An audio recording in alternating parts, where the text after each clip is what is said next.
On this property, we have two access points to the water. One is a pretty extensive dock with with a boating parking area in the middle of the dock and also on the side. In the summertime, when we want to swim, we swim here. It is jump in, dive in, 9 feet deep. That's what you want. You can also stand here because we've had people do that, fish off the dock, and you can watch the bass come through. We have pickerel in this lake, pike, bass, perch. So it seems to be a lovely fisher haven for those that love to do that. Also, across the bay here, there is a weed bed. And as you are probably aware, weed bed is very popular for the ducks and the loons that do come into the bay. It's shallow, and we have actually, my husband has actually scuba dived over there to see what it was like, and it was teeming with fish. So when you see the birds coming in, you know they're coming for a feed. Their buffet is right over there. I enjoyed the whole fall season this year watching as the Canada geese were getting ready to do their long flight south. And some of them stayed for a few days instead of coming in, having lunch, and then going. And when they came in, there were also different varieties of ducks that would come in too. So this seemed to be part of their scheduled stops on the way south this year, and I enjoyed the whole thing. It was amazing to watch them, and I was always trying to figure out who's the boss here, because it would take somebody giving some signal for them to line up and be ready to fly off, and the flight was beautiful because they all took off at the same time. So it was an amazing flight right outside.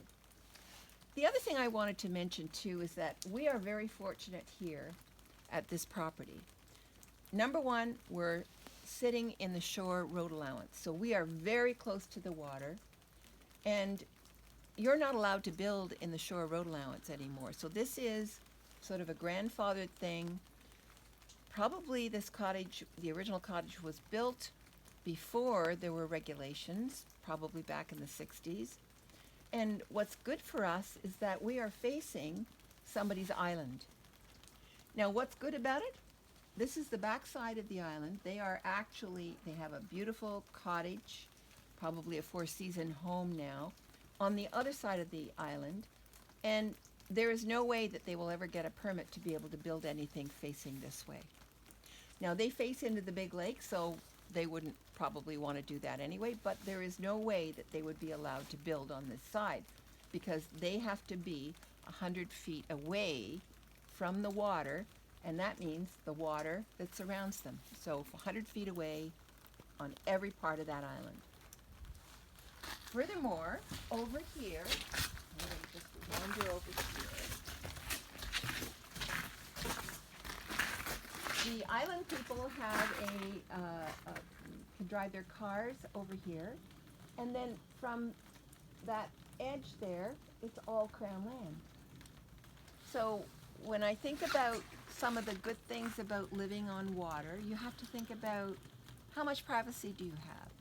What are you looking at? Will it always be that way? And for as long as I can imagine, it's always been like this. It's always been that island. It's always been Crown land. I believe that the government of Canada is reluctant to sell Crown land because they have not settled the native land claims. So as long as the native land claims are not settled, most Crown land can't be sold. So that means that probably for the next 6 generations, this is the view you're going to have in this bay. On the other side of our cottage, we have a sand beach.